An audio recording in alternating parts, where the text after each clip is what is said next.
Welcome back, everyone, for this week's episode of our Smoky Mountain Wrestling Podcast. This is Smoky Mountain Wrestling, episode number 64 from April the 17th of 1993. We are still in Hayside, Virginia, so we got one more week here before we move on to the new venue on next week, and some definitely some big things happening in the next couple weeks. That said, Harper's a little salty this morning. Skype was giving him problems. Harper, how you doing this week, man? I'm doing fine. How are you? I'm glad to hear that, pal. Yay. Hey, I'm glad you're doing good. Mm-hmm. Doc, what about you, man? You all right? I got my Pop-Tarts here. Is it too early to crack a beer? I thought you were lighting the bong up, it sounded like. No, no, I don't do that, pal. And then it sounds like Harper's properly processed his feelings, so I think we're ready to start. I mean, I'm ready to do, like I say every week, I'm ready to do the one thing that keeps me from doing the Von Erich thing. We just all sat there and complained about the State Fair of Texas and the bullshit that comes with, and the waste of money that can be on games for stuffed animals you're never going to win. Even if you win, you're going to spend a fortune doing so. So let's roll. All right. I'm different. I'm special. It'll happen for me because I want it to. Yeah, bullshit. Get the fuck out of here. You need to stop wasting your money on bullshit and head over to the store and buy some BTT shit. That'll get you through life. Be blessed and be a blessing. That's right. The Buddy Landell, I don't want to call it Buddy Landell T because it's really not, but it's Be Blessed and Be a Blessing t-shirt is up on our TeePublic store. If you just look in the show notes, you'll see a link to it. And that's it's the one shirt you can wear to BTT shirt you could actually wear to church and get away with. I wouldn't say that because there's a bubble, a pop-up box, a thought box that comes out of the man on the shirt, and it says, busting them guts out. Hashtag BTT Army. I bet I know what that means. I'm gonna stay with my earlier statement that that's the only shirt you should wear to church. Can you imagine walking into like a Catholic church and a priest right says, there? Stop. No, I've never walked into a Catholic church, so no. Well, I don't mean just Catholic, but any church. And a priest looks at it and goes, "Oh, look at that! Good job, oh, sir." What a nice comment. Now wait a minute. What is busting out guts? You mean fucking right. That's nice, Harper.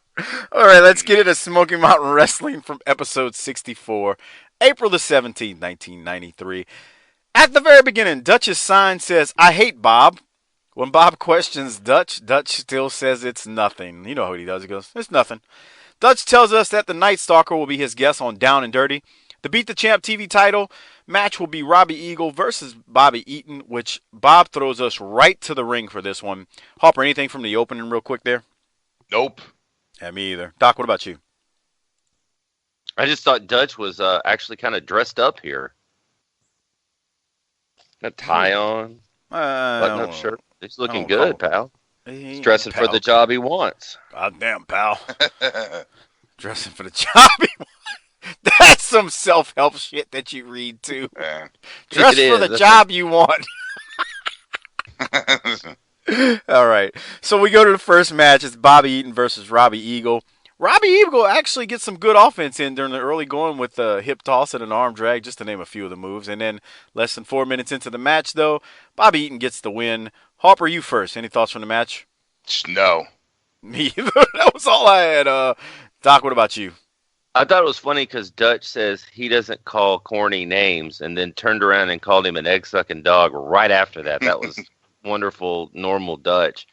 And I, to your point, I thought Eagle had a lot of offense, and then Eaton just kind of rolled him up out of nowhere, and it was over. It was kind of an odd match.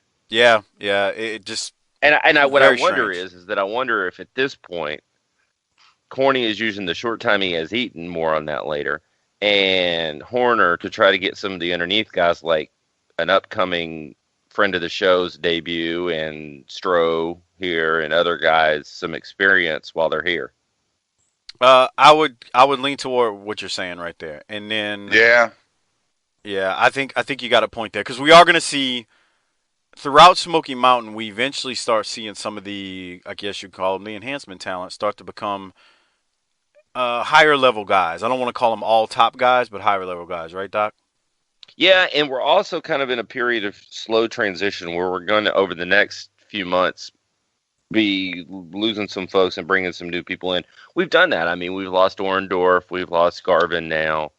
You know, some guys are going to come and go throughout the life of the promotion, and we're kind of in there. So I think Double A's left, huh?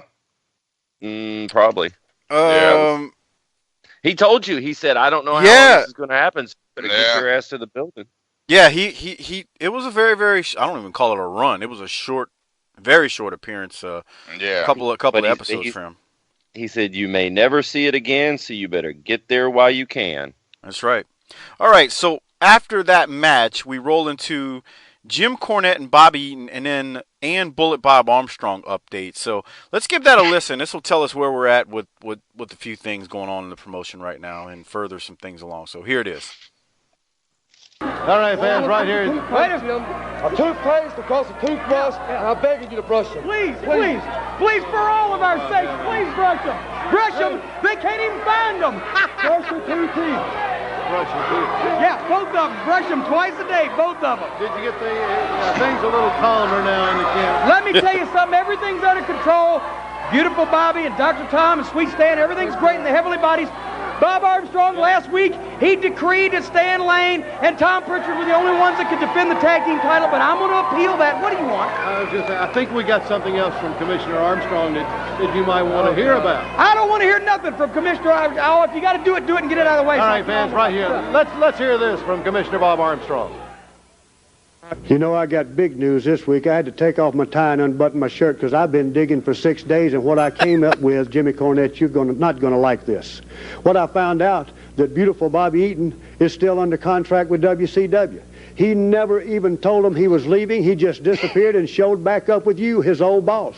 WCW hadn't said a thing about it because he was such a troublemaker there, causing so many problems, they just let it slide. And here he's picked up with you. Well, he's got no contract with us either, not Smoky Mountain. I was in Japan when he came, if you'll remember right. I just assumed he'd signed all contractual agreements. I find he's got no contract here. Now, I know he's the Beat the Champ TV champion.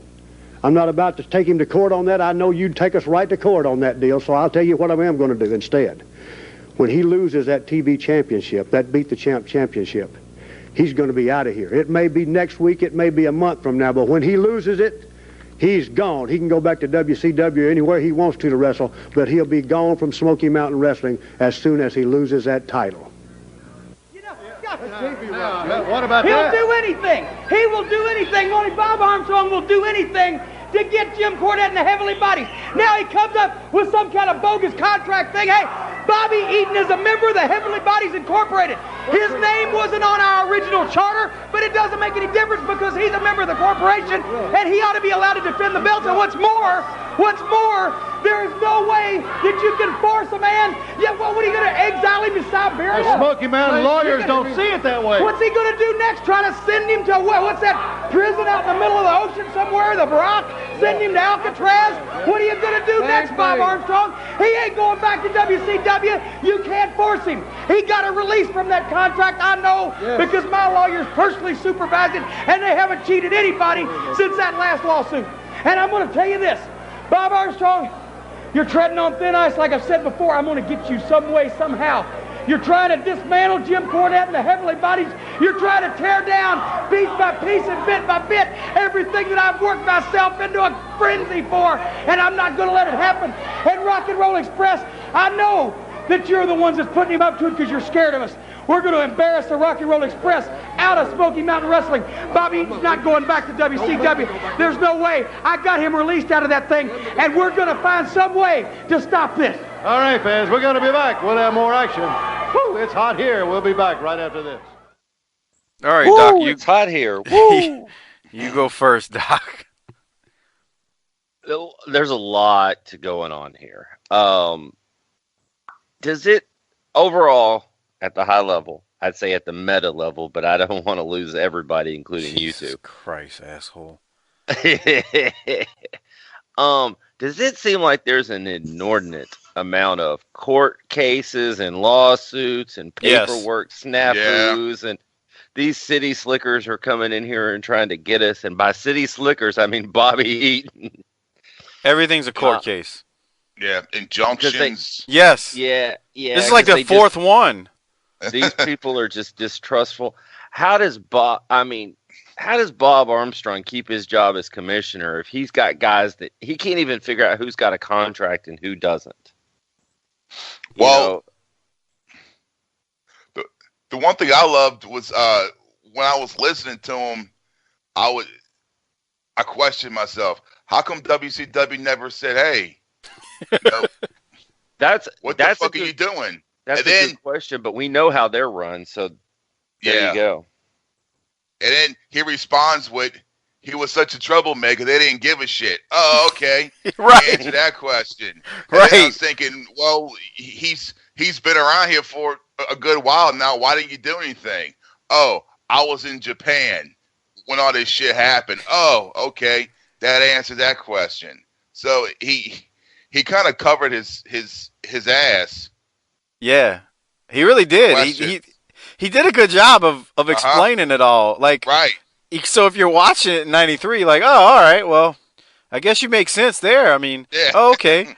And then it's funny because in hindsight, I mean, now that we're in 2017, we have come to hear how WCW was being run back then, and it's completely plausible when you rewatch it that those motherfuckers just, oh, he was under contract and we didn't realize it and he was working for another federation. Oh, yeah, that makes perfect sense. Now, we wouldn't have known that in 93, but we know that in 2017. But to the point you made, Harper, yeah, he ties it up nicely. He explains it all the way as far as what's going on. I agree. Doc, what else from you? Anything else? Yeah, hold on. I had to move my paperwork for just a second. I was, Okay, I thought you were eating a Pop-Tart, blueberry. Well, no, not yet. Okay. I'm saving that for later. Okay. I still pop at those stars that backdrop that they got BA in front of that we saw last week. That's just ridiculously bad, which makes it ridiculously awesome. I don't know what's up with that. I'm like, what the fuck? Every time I see it. But yeah. So the one thing I liked about it, and obviously this is corny getting at Jim Herd and WCW, but it's just like he made out of all of that. Again, he's got Eaton, he's got Arn, and now he's saying that WCW was so stupid they didn't even know they lost a guy that was like a multi-time champion in their federation. He's continuing to position Smoky Mountain as equal to or better than WCW. And if you go back and look at some of the numbers from right around this time, they're drawing about the same amount of people in a lot of places. Yeah, because I wasn't watching. Mike, that's a great point. I've actually... Well, go ahead, Doc. We talked about that before, and we've heard about that, is that in that 93 range, they might have been running neck and neck in a lot of parts of the country with WCW's dumbass. No, you make a good point, because I talked about it months ago on a flagship show. I actually quoted some attendance figures from around this time for both promotions, and Smoky Mountain was outdrawing them. I'm not saying they were putting fucking 10,000 people in a building and WCW was putting 1,000, but there's cards that if you go back and look, they were outdrawing WCW. That's crazy. I mean, I'd have to pull. I don't have the records in front of me right now, but yeah. But that says a lot more about WCW than it does Smoky Mountain, to be honest. You gotta realize too, as you say that WCW at that point still had a national TV show, so you're still on national TV, and yet this little engine that's in the freaking Smoky Mountains is outdrawing you. What does that really say? I mean. And it's crazy because let's take a Zach Morris timeout and go over here and discuss something else, which is where we're headed. They had a working relationship because Watts was there. They felt like this was their minor league supply. They could have that working relationship. But I wonder if some other part of this is because you know how the suits work in a big corporation. They start sniffing out potential competition. What's getting ready to happen? Oh, no, we got to do that. We got to squash them. I wonder if that's some of what happens that ends the WCW Smoky Mountain relationship as well. And maybe Jim doesn't even know that because it's discussions that happened on the WCW side. I don't think so. Well, fuck you then. No, because Jim has said that to us. He was talking about I don't think that had anything to do with it. The thing that had to do with ending any relationship was when Watts went out. When Watts was. Well, gone. I think that's the major driver. Okay.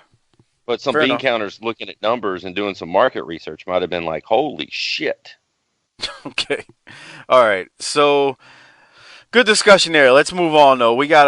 After that we got a recap of the Night Stalker and Kevin Sullivan and the bad blood between them. They recap Bluegrass Ball. Hold on, buddy. What? Mike. What? Now, who is singing? Hold on. I was about to bring that up. So during the recap of the brawl, when Sullivan turned on Night Stalker, they play a video package with the Night Stalker with War Machine playing in the background. Doc, I will tell the story about War Machine. So I have been familiar with this song for years. Lord Humongous in the Mid-South Wrestling came out to this song long before Taz did and anyone else who did. Because, Harper, is it just me or did every fucking wrestler at some point want to use this song? Fucking War Machine? Yeah. I guess. Well, I mean, I'm saying because, like, I guess for me, I remember Lord Humongous using it. I remember... And the Lord Humongous I'm talking about is from Mid-South, 85. I remember then Taz and then this and it just felt like it was like the popular and then I was on various indie shows in the mid-90s, mid to later 90s where everybody was using this shit too, especially once Taz made it popular. And so I'm going to expose myself. I don't know who the fuck sang that song. I'm sorry. I don't know who sang the song. So one day I texted Doc and said, bruh, War Machine, who is that? And he lost his shit on me via text message. You stupid idiot. It's freaking Kiss. Okay, Doc, is that good enough? I'm just glad that we finally taught you something. And now today, you're smarter than you used to be. Okay, so but my other note here, as we have War Machine behind, is the music for the War Machine highlight clip. I did a little extra research. War Machine was off Kiss's 1982 record, Creatures of the Night, to add more factoids for your brain. But War Machine is a 4-minute and 14-second song. So I started wondering how many times they would have to show some of the Night Stalker highlights twice to fill up 4 minutes and 14 seconds of video on Night Stalker highlights. Good point there, Doc. I don't know. Did you track it? Did you? Well, I think they cheated a little bit by putting in some just him cutting promos instead of doing moves, and a couple of those moves were kind of sloppy, and I was like, oh, so there you go. All right. So, Harper, anything else to add as Doc's making fun of me with my about War Machines? Yeah. No. Okay. Well, all right. I thought it was kind of dated though for this time. Dude, fucking Smothers uses Charlie Daniels from the 70s. Dirty White Boy uses Foreigner. The crazy thing is the most recent to the time entrance music in the promotion is the damn Stud Stable, who are the old farts that like to drink beer and fight, and they use the Black Crows, which was probably only about 3 years old at that time. Yeah.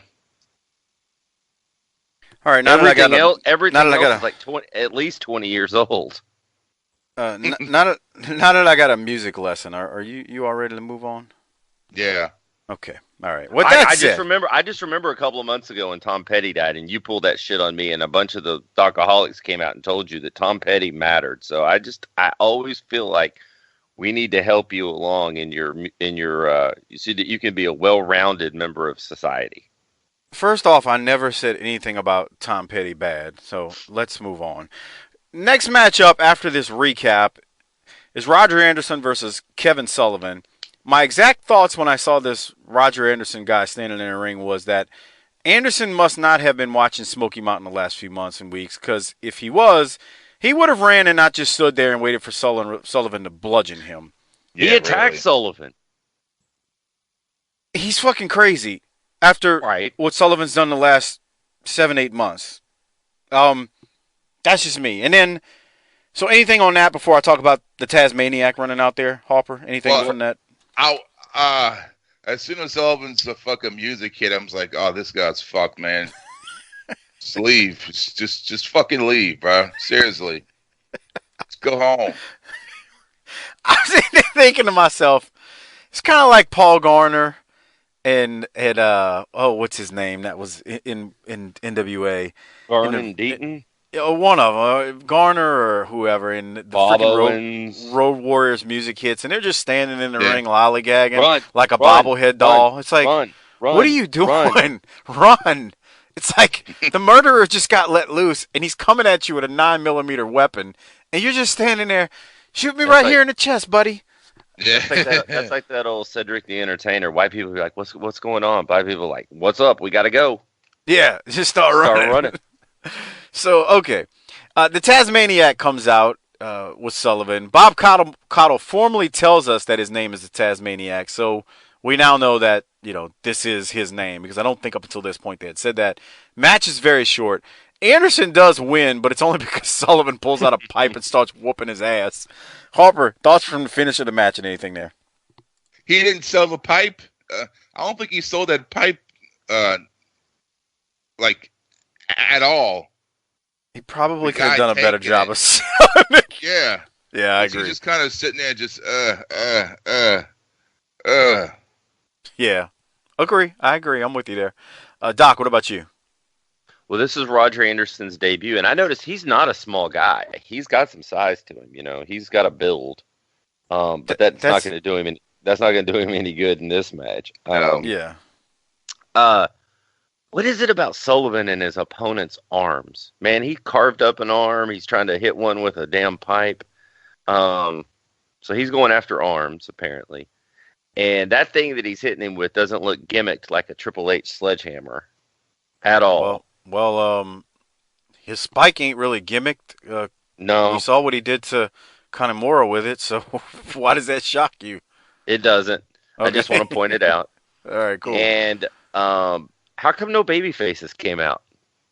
I don't give a damn about that guy. Right, that's exactly what I thought. Fuck that guy. And that's exactly why. That was the subliminal message that was sent to him. We don't know you yet. You're new. Yeah. Who the fuck are you? Okay. So after that match, Kevin Sullivan with the Tazmaniac, we've got a promo here. Let's listen to what they have to say and then what happens afterwards. I was standing by with Sullivan. Evidently, you don't have control over everybody. You don't have control over the Stalker any longer. Let me tell you something. Sometimes when the sheep wander from the flock, the wolves and the beast are out there ready to prey on them. You see, what are they doing? What do they think they're doing? Well, they're carrying him out of the ring, Kevin. And now here goes Kevin and the Tazmaniac back into the ring. They had him on a stretcher, carrying him out of the ring. Hey, Dutch, come on. I mean, enough. Now they're beating up on the security. Well, he saw the man trying to take that Roger Anderson back to the dressing room on the stretcher. I don't guess it agreed with him. Hey, wait a minute. Those aren't wrestlers. They aren't professional. They were security men. They had Anderson on the stretcher, going to just carry him out of the ring. This guy's complete. All right, I'm going to stop it here. For some reason, this reminded me of the time when the stud stable dumped a guy off the gurney, and Harper's commentary on it was, man, they were just like, yeah, fuck you, asshole. So I'll throw it at Harper first. Let him give me my thoughts on Sullivan dumping this guy off the gurney. They're not wrestlers, and they're not fucking EMTs either. and I love what they got. One guy who's outside the ring is a security guy wearing red sweatpants, and he just looks so white trash with the red fucking sweatpants and that yellow security T-shirt on. It's like, God damn, man. If you're wearing red sweatpants, you better be warming up to get ready to play a game for the Houston Rockets, because otherwise there's not a good reason for you to be wearing red sweatpants. You're right. They're not EMTs. They're just security putting him on a gurney. Okay, but that one long-haired security guy that he took a hell of a bump on the first one. That guy was a worker, because he took a flat back bump when they hit the ring, and it wasn't like, somebody who has never taken a bump before. I noticed. Yeah. He probably was he may have been a trainee or at the SMW School of Hard Knocks. Yeah, possibly something like that, or he was actually, he may have been wrestling on cards in the area, and they were like, hey, he was like, I can take a bump, and he was trying to get involved with Smoky Mountain, and he did take a bump, so quite possibly. A little more about Roger Anderson. Did a little digging here, and this is a tie back to the show. He became, after this, a member of a tag team called Death and Destruction. It was Frank Parker and Roger Anderson. They wrestled in the Southern United States in the 90s as a heel tag team. And also in what was, I guess, SSW, perhaps. And also had some sort of alliance with a friend of the show, Bo James. I knew you were going to say that when you said SSW. So just thought I would tie that back in. And then my last note is Taz looks like he ought to be in the Insane Short Posse here, Okay. All right. Yeah. The face paint doesn't work here for him, I don't think. It makes him look kind of cartoonish. Yeah. It does. Harper, anything else from you? Nah. All right. Let's I'm going to play a short bit from this local promo, because Smothers throws a line out after the Sullivan and Taz promo, and then them dumping the guy off the freaking stretcher. There's a Sawyer Brown plug. No thank you. I'll pass. I got a point about that. Oh, Jesus Christ. Sawyer Brown looks like a band full of Tim Horners. Yeah. You know what? I thought this would go wrong, but there you go. That's actually a fair point, Doc. Good job there. No. Thanks. It was a quick one. Thanks, pal. Goddamn, pal. You got a point there. So let's go to the Tracy Smothers local promo after all that, and he throws a line out here that I just came unglued on. Here it is. It's the Night Stalker, a Tennessee chain match for the title, the Dirty White Boy against the new champion, Tracy Smothers. That's exactly right. You know something, Dirty White Boy? Last time I was in Barberville, I thought that was the toughest match I've ever been in my life, man. You knocked me out with that chain. But the Bluegrass Brawl was even tougher. But the thing about it is that I outsmarted you, and I showed every man, woman, and child out there that I'm capable of being the Smoky Mountain champion. The proof's in the pudding, son. I'm going to show you how the cow eats the cabbage. When I come to Barberville, I ain't coming for a wrestling match. I'm coming for a fight, and I'm going to stick that chain up your buttocks sideways. Then I'm going to sit back, and I'm going to watch the rock and roll strut and stroll all over the heavenly bodies and the stud stable. Give me 5. You got that right, Tracy. You know, I want the people to stay tuned, because in a few minutes, you're going to see one of the most embarrassing moments of my life. But you see, that's all right, Jimmy Cornette, because paybacks are hell, brother. Let me tell you that. But you know, right here in Barbersville, we got a three-man team. Anything goes. Fight. But you see, Jimmy Cornette, this is not going to be nothing that was compared to Pikeville, Kentucky. We're not out here crying over spilt milk. But one thing we are going to do, Jimmy Cornette, I'm going to prove to the whole world that you're nothing but a closet queen, brother. One of us has got to go. I don't care which one it is, the heavenly bodies, it's going to be you. You're leaving here because rock and roll, we're here to stay. We're not here to play. We're going to run you plumb out of Smoky Mountain Wrestling. Yeah. Got that right, man. Hello, everybody. Okay, so the rock and roll was fine. I mean, nothing spectacular. But Smothers' line, I'm going to show you how a cow eats cabbage. Harper, did you catch that? And if not, did you catch anything else from that? I mean, what does that mean? It's Tracy Smothers. Does it have to mean anything? I like the crazy closet queen. Yeah. That was brutal. Yeah. How do you stick a chain sideways up someone's butt? We're gonna find out. I guess we will find out. You could take like a can or like an aluminum can. There's objects that you could turn sideways and do that, but a chain doesn't appear to be one of them. He's gonna just put it like in a ball and just shove it all in there. But if you turn it sideways, it's still a ball. Wow, so what does turning it sideways do for you? God damn it! Right, you're ruining it for us, man. Come on. Okay. Hey, is it just me? And I noticed this in this promo, and I'm not saying this. Let's be fair. Rock and roll, legendary Hall of Famers. Mm-hmm. This is an observation only. But I noticed in this local promo, I said, "Is it just me, or is Ricky aging rapidly in the last couple of years here?" Oh no, you could see the aging process taking over in both of them by this point. You can see. I mean, this is 10 years after they jump into Mid-South, and they've had some wars at this point from Mid-South to the NWA. They're aging by now. I mean, they don't look anything like they look now, but the business is taking its toll on both of them at this point. You can start to see it. Yes. I agree. They were still banging some rats. Well, who wouldn't? Yeah. Oh. Okay. Let's move on to the next promo. It's Down and Dirty with Dutch and the Night Stalker. I got to be honest, y'all. This was...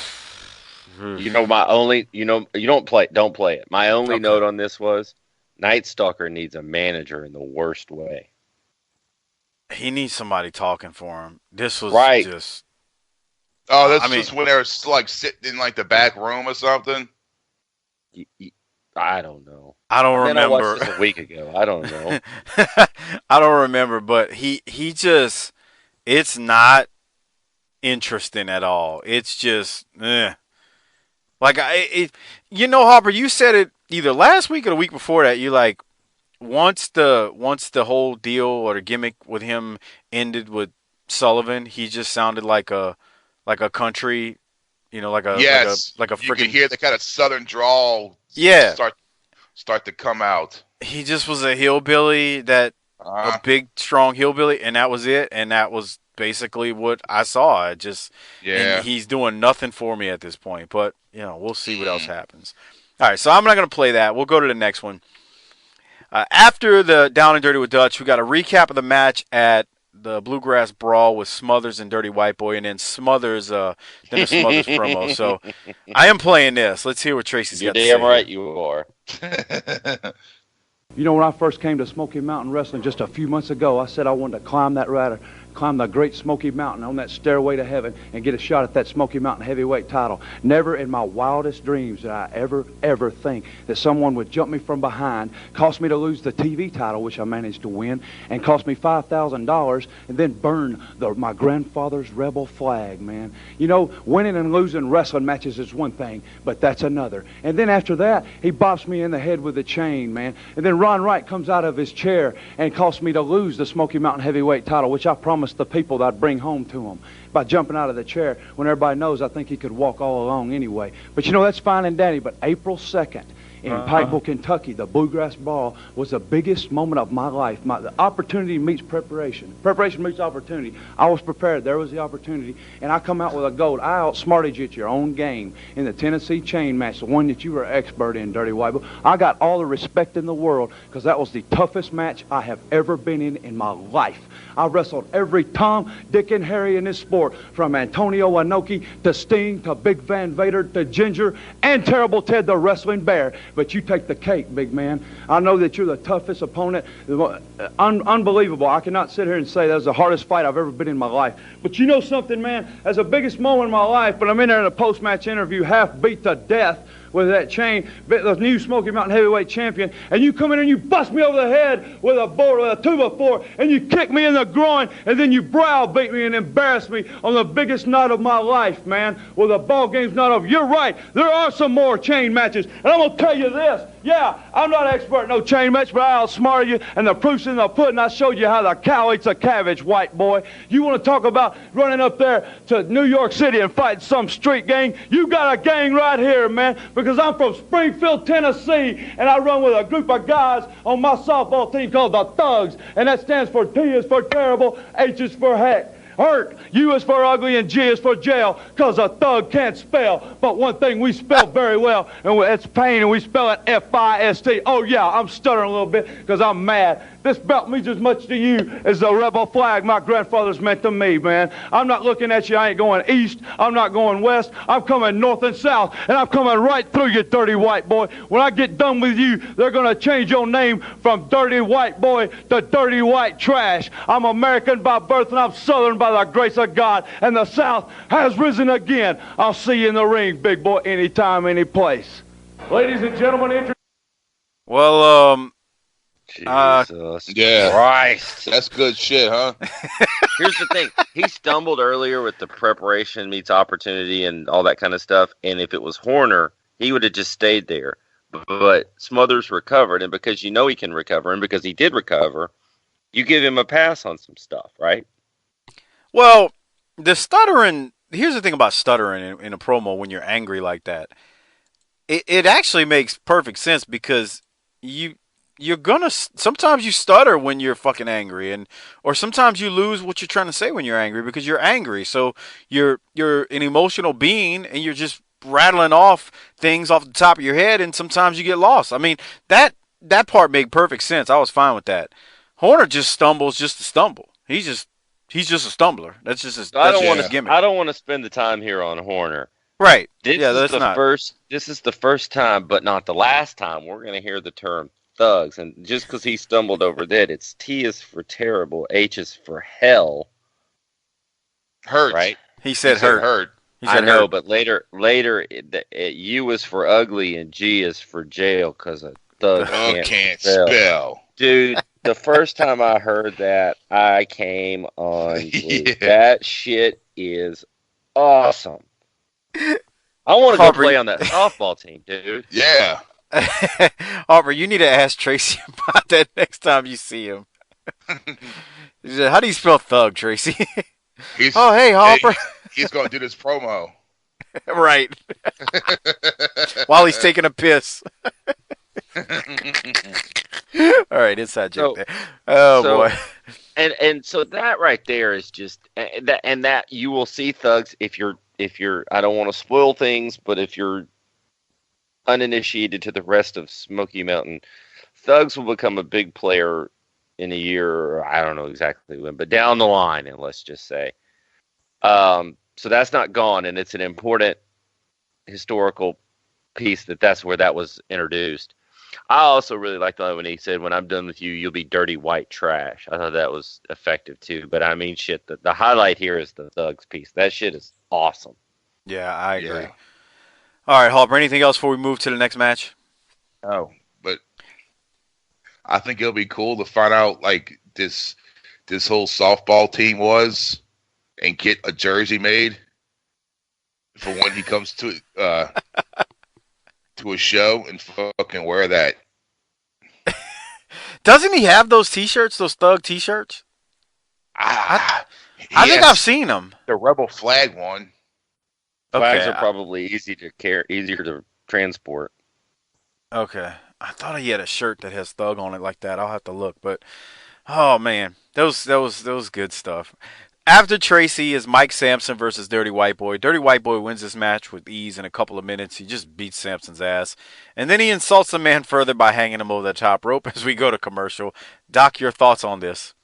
My only thought about this is Sampson didn't look like he was real interested in letting his feet off the mat and really get hung for real. He looked like he was like, no sir, I am not doing this. No thanks. I agree. Harper? If you go back and look. Yeah, I thought the same thing. It seemed like he was like, man, fuck this. He was. I'm not doing this. He didn't want to. He was not trying to be hung, but you know, wrestling and hanging people is a thing. So he should have put a little bit more into it. Anyway, okay. After that is a Rock and Roll Express promo, and let me just play it, and then I'll tell you my thought. I'll go first once we wrap this one up, or once it finishes playing. So here it is. All right, fans, and here with us right now, Rock and Roll Express, Robert Gibson, Ricky Morton. Rick, Well, you know, Bob, I'm sick and tired of Jimmy Cornette coming out here saying he's going to get rid of the Rock and Roll Express. Well, you know, we spent a lot of many times right here and a lot of hard work, and we're not going nowhere, Jimmy Cornette, because now Bob Armstrong has come up with some new rules that we know for sure that we're going to be able to take those Smoky Mountain Tag Team belts from you, Cornette, and you better believe it, big boy. Come here, Tom. Hey, rock and roll. Wait a minute. Right here, Tom. Hey, rock and roll. We got a going away present for you. I wanted to get you a bus ticket, but they don't send buses where I wanted to send you. So we got you a little going away present. Come on and open it up and take a look at it. Oh, yeah. Oh, yeah. What are you going to do? Blow me up? You a coward or what? We got you a going away present. We're trying to be sportsmen because you're leaving, so got you go ahead and take a look at it. Oh, I'm tired of this. I'm sick and tired. Let's go, Robbie. See what's up here. All right. They say they got a present for him down there, ringside fans, and Ricky and Robert are going to go down, so let's see what's happening with them.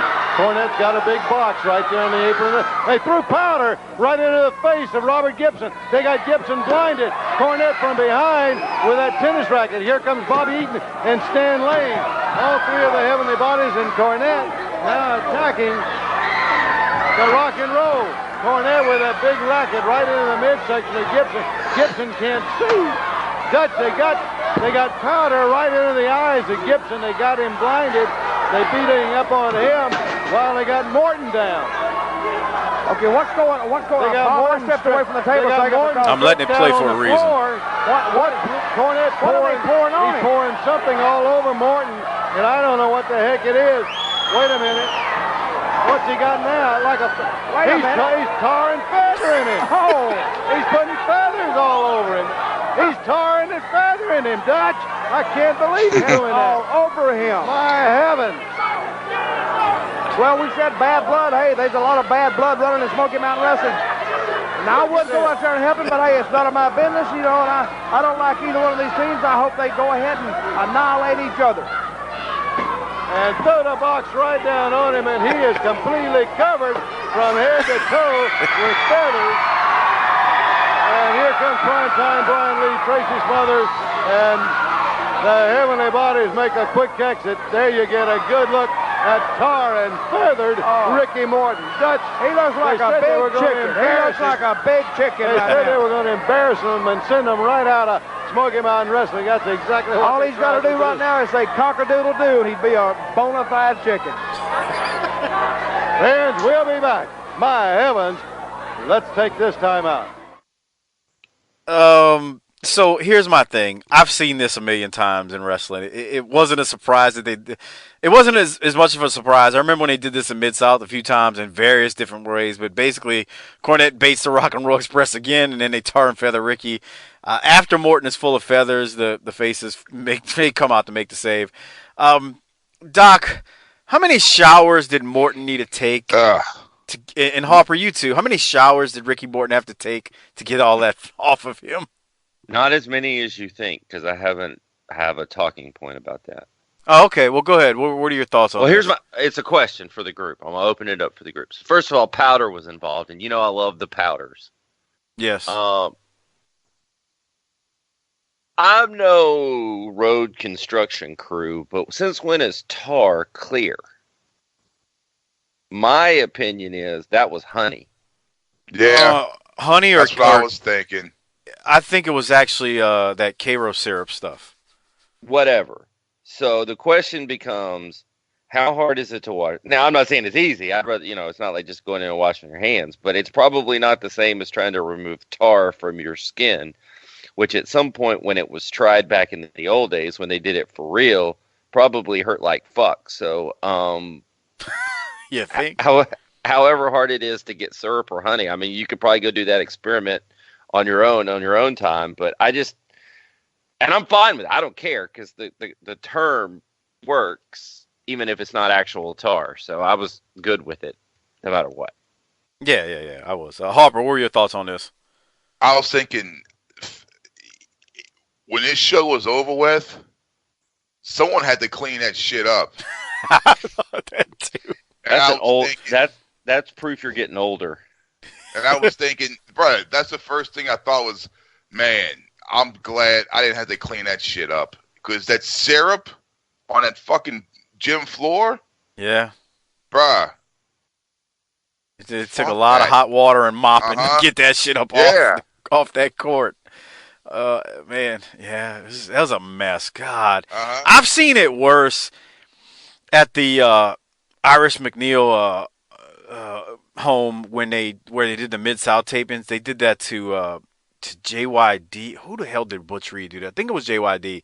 But they painted the yellow stripe down his back, and they got paint like all over the floor in that freaking building. It just was nasty. So, I mean, I don't even know if you can get that up depending on what kind of paint it was back then. But to the point you're making, yeah, it was a mess to clean up. And then on top of that, Dutch at the end saying he looks like a big chicken, cock-a-doodle-doo. I like that at the very end of it. But this was a mess. So, Harper, anything else? No. Doc, you? No. All right, let's move on to – so right after that, they go to commercial and come back. Now the Heavenly Bodies are going to – they got a promo, and they're going to cut after, what just went down. And they're all teeth and gums right here.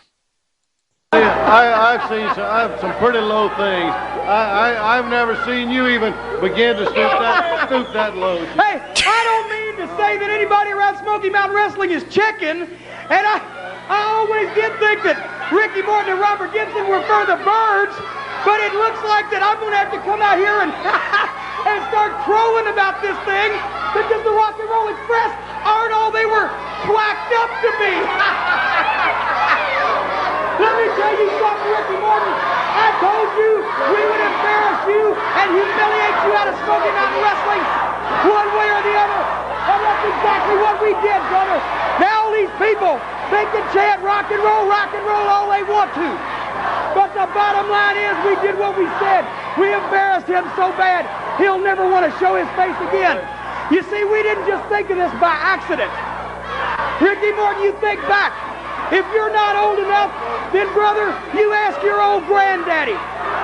Back in the old days, when somebody didn't belong somewhere, when somebody didn't fit into their neighborhood, when somebody had no place in the society that they were in, then some people came along in the middle of the night, and they tore them down, and they feathered them up, and they ran them out of town on a rail.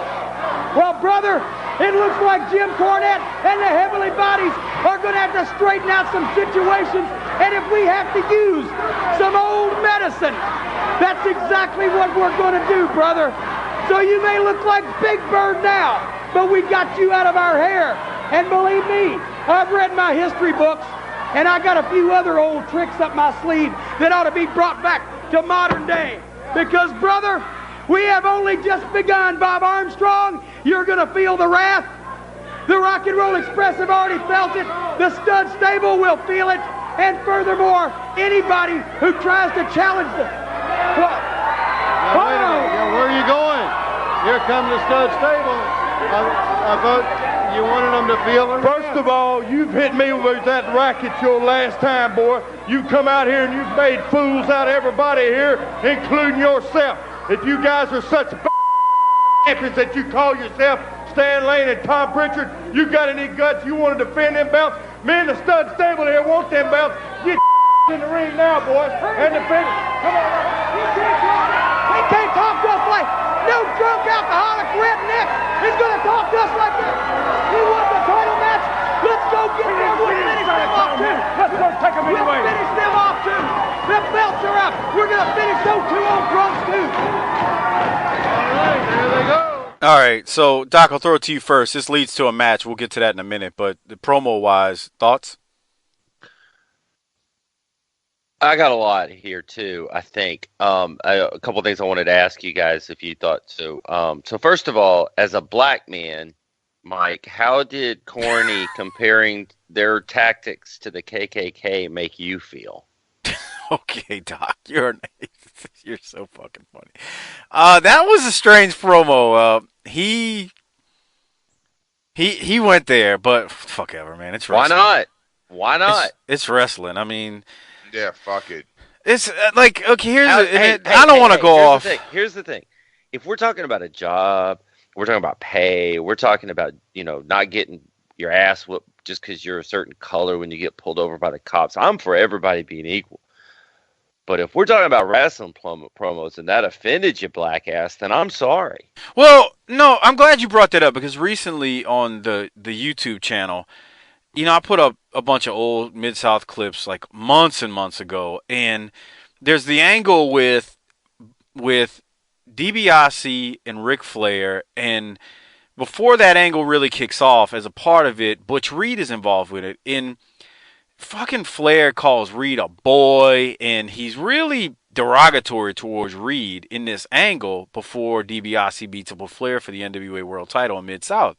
And if you go look at the comments on the video that's up on our YouTube channel at tinyurl.com/BTT YouTube, people are like calling Flair a racist and he's an ass for saying what he said. And I don't respond to any of them, but I've seen some of them. I'm like, it's fucking wrestling. He's trying to get heat. He's trying to generate heat. He's doing what he's supposed to do.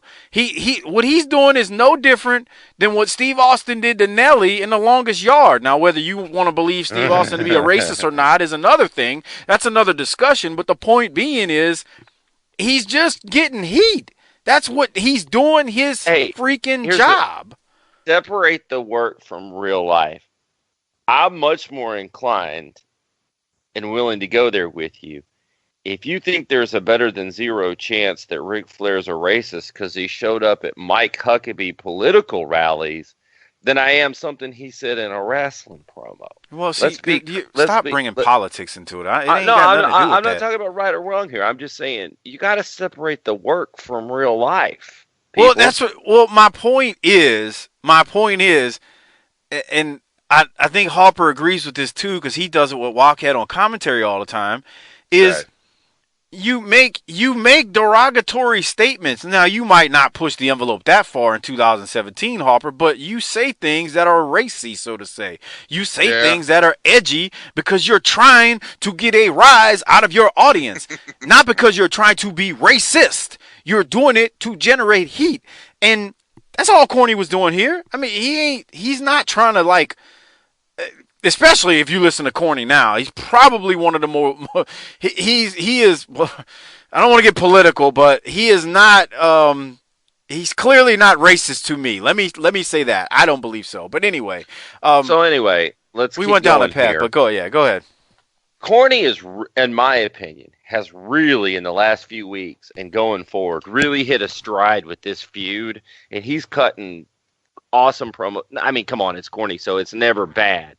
But I think he's really he's in a groove. He's seeing the ball, if you will. The baseball looks like a beach ball coming up there right now.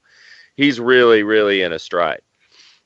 The last thing I wanted to ask you guys here, and I'm going to start this with, again, he's a heel, so I have absolutely not one problem with anything that I'm about to say. It's a question, not a condemnation. But do y'all think Jimmy Golden was drunk here? No. I mean, when he started, he slurred a bit, and then he cussed twice.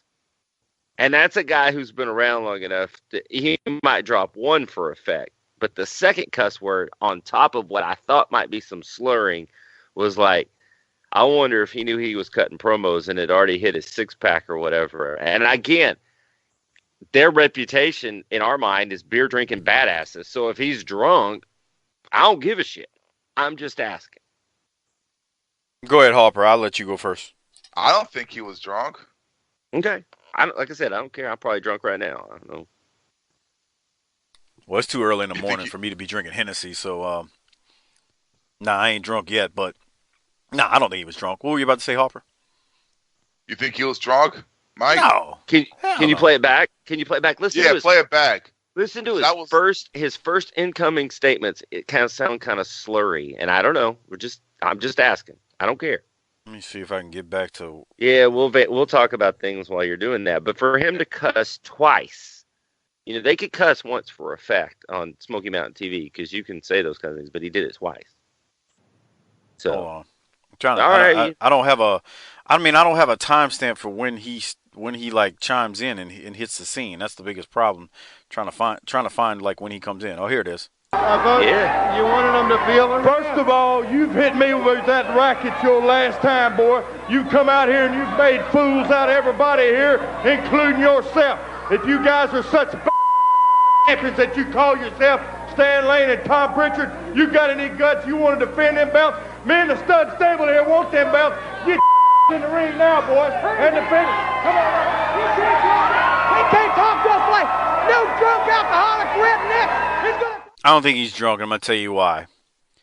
One, I'm not sensing the slurred speech. I'm just sensing he's just cutting a promo. Two, I'm looking at Cornette. I would think if Jimmy was drunk and Cornette was mad that he was cursing, Corny would have had more of a reaction than the one he had as the promo was being cut. Fair enough. Discussion point only. All right. So, anything else, Doc? I don't know if we've been kind of down a rabbit hole here. To go back, regardless of the substance used, we have now tarred and feathered a man. So, once again, we're pulling out all the Southern wrestling playbook here and really using the whole thing, and I love it. Pretty much. I can't add anything else to that. Harper, do you have anything? The only thing left is somebody get a cake out there. Well, just hold your horses on that one. Yeah.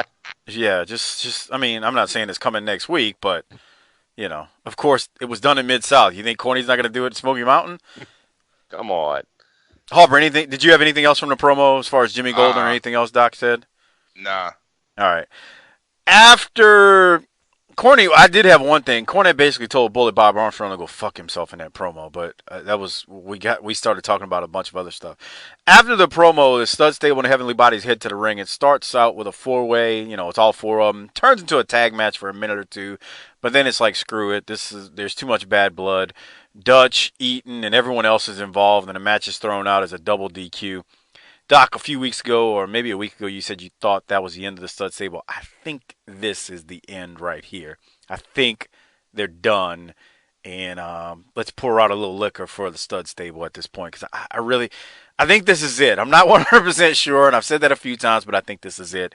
Harper, do you have anything from the Stud Stable and Heavenly Bodies match right there? I'll be honest, I was kind of surprised to see him come out, because I thought the feud was over with. I did too. But, and I forget the exact date of the taping of this, that may be why they're still there, because of when this was taped. But I was surprised as well because I thought it was over. But yeah, I think they're done here. Doc, do you have anything? So this was another point where I was watching where I was like, I wonder if Golden's having problems because he went to the wrong corner at first, and then he kind of had to move around and get to the right corner. So that's another reason why I said that. But it could just be he's a goofy dude. I mean, I don't know. And like I said, I don't care because this is awesome. My note here is it's always fun with these four guys. It's always a good just ass whipping match, and I love watching them get after it. At some point in the match, Caudle called Shoe Baby Sugar Baby. So I don't know if he was throwing a code word out to a rat he had out in the crowd or something. Or I'd love to see Bob Caudle with like a fur coat and some rats and a pimp cup. And I'm doing some looking while you say whatever it is you say to see if this is the end of the Stud Stable. So I tell you, I think Dutch slipped on that fucking syrup on the floor. Did he? I didn't notice. Yeah. Did he bust his ass, Harper? He almost did. So he slipped, but he didn't fall. Right, yeah. Okay. I didn't notice it. I'll have to go back and see, but it wouldn't surprise me. I mean, that shit's got to be, it's sticky, but if you got enough of it on the floor, bro, it's gonna freaking, you can easily slip on it. Yeah, that's gonna cause a problem. Right. I mean, it's gonna be, it's Cairo. If that's what it is, if it's Cairo syrup, like I'm thinking, you're gonna You can slip on it, but once it's also on your shoe, that shit's gonna be very sticky and a pain in the ass to clean up. So, okay, Doc, do you finish doing your little research, or you want to move to the next promo and then while you're looking?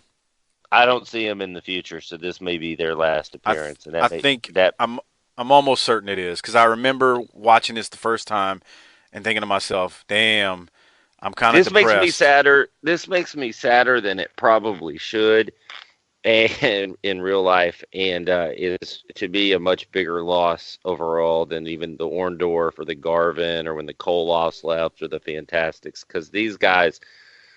I think it's important to note that we knew who they were, but we didn't know a lot about them being from the geography that we lived in growing up. And these guys really, I think, changed all three of our opinions on them as promo cutters and as wrestlers and just general badasses and performers in general.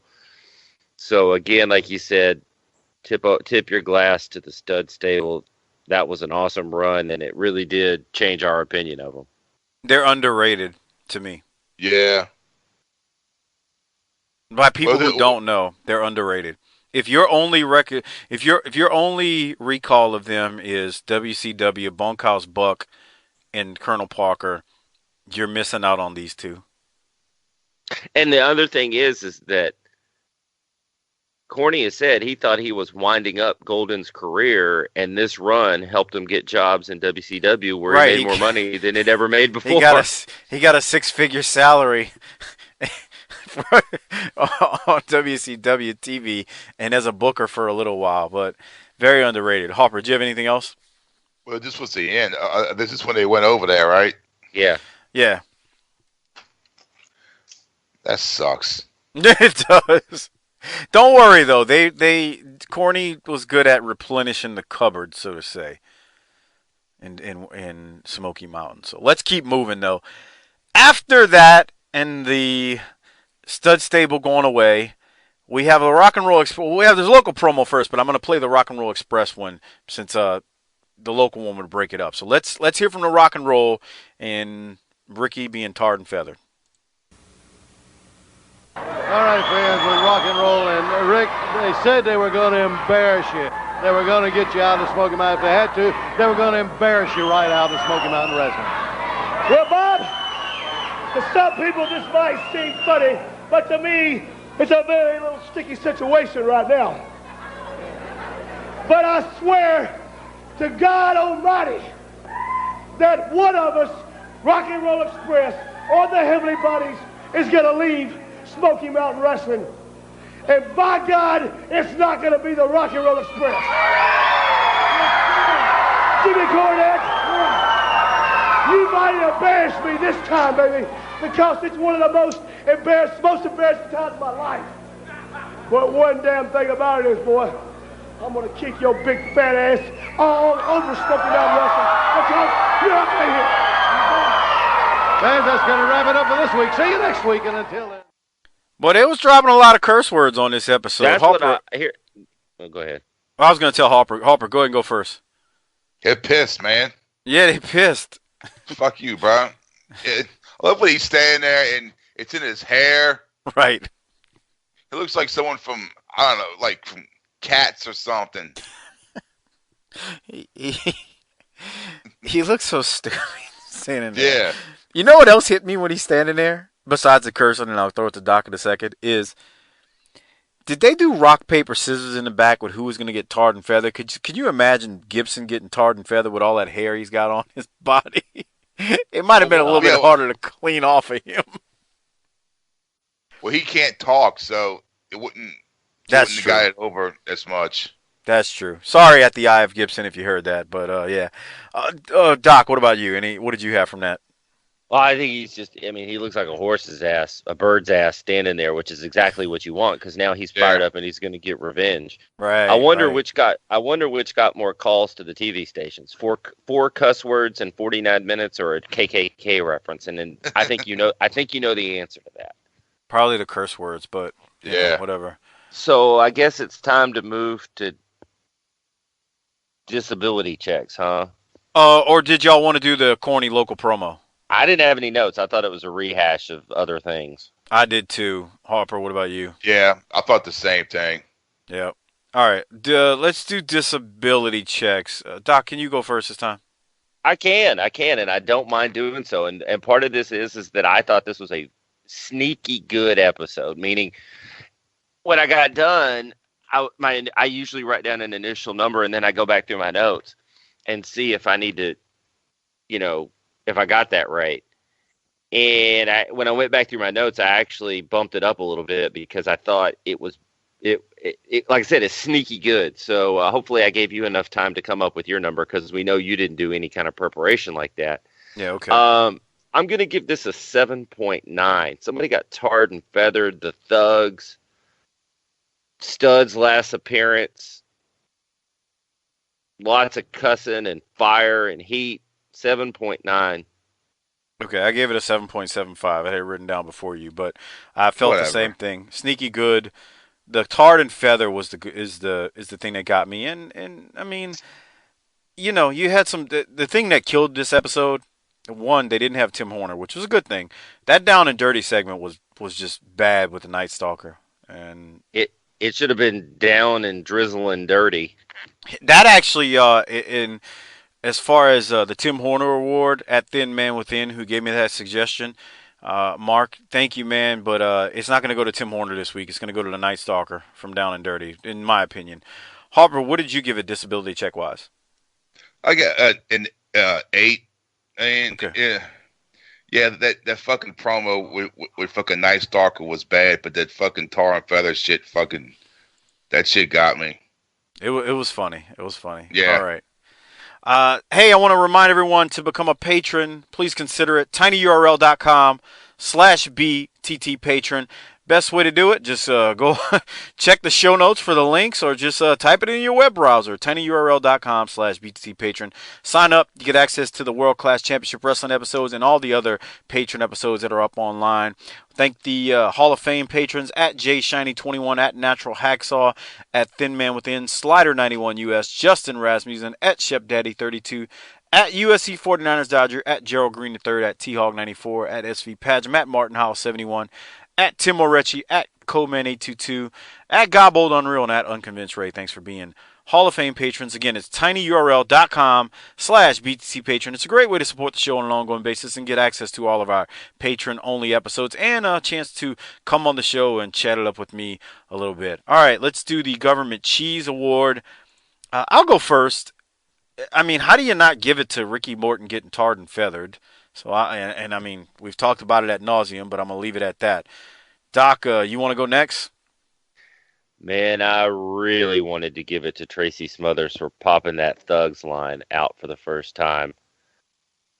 And Morton was in there for taking the big thing, but I said it earlier, and I mean it. Corny is in a stride right here. He did the tar and feathering. He cut promos. He used the KKK. I'm going to give my government cheese to the man himself, Jim Cornette. Okay, I mean, I can't argue it. I can see that. Harper, what about you? He gave mine to Ricky for taking the fucking tar and feathers. I had to too. Hey, did y'all? We didn't talk. Paid extra for it. I would. I hope he did too. We didn't talk about this, but after he tarred and feathered him, did you see when he he threw the cardboard box on his head? Like what the hell is that gonna do? You just tarred and feathered a man, and then he tattooed him with his freaking tennis racket. But he hit him with the damn freaking cardboard box. So, but overall, good episode. I mean, we were all close to the. I mean, Harper, you gave it an 8. Doc 7.9. I was 7.75. I thought this was good for the most part. You know, we've had some hot episodes lately, so I'll say this much, and I say it pretty much often.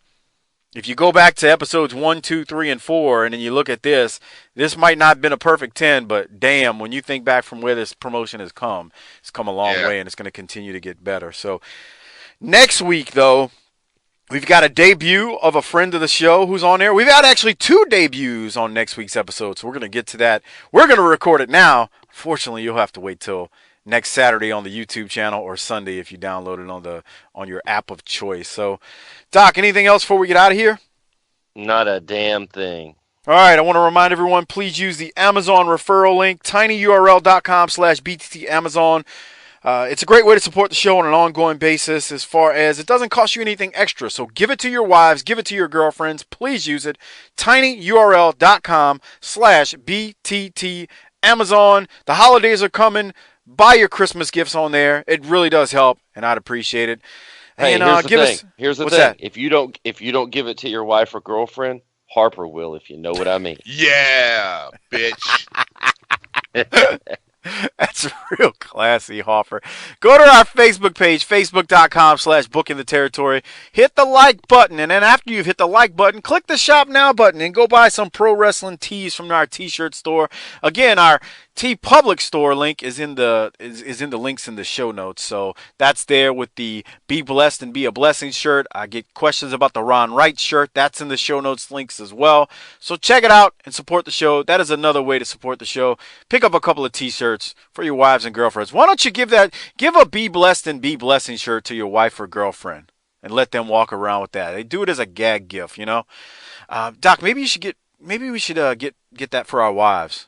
Like a gag gift for Christmas. Well, we need a female version, female BT t-shirt that's just bust my guts out. Oh,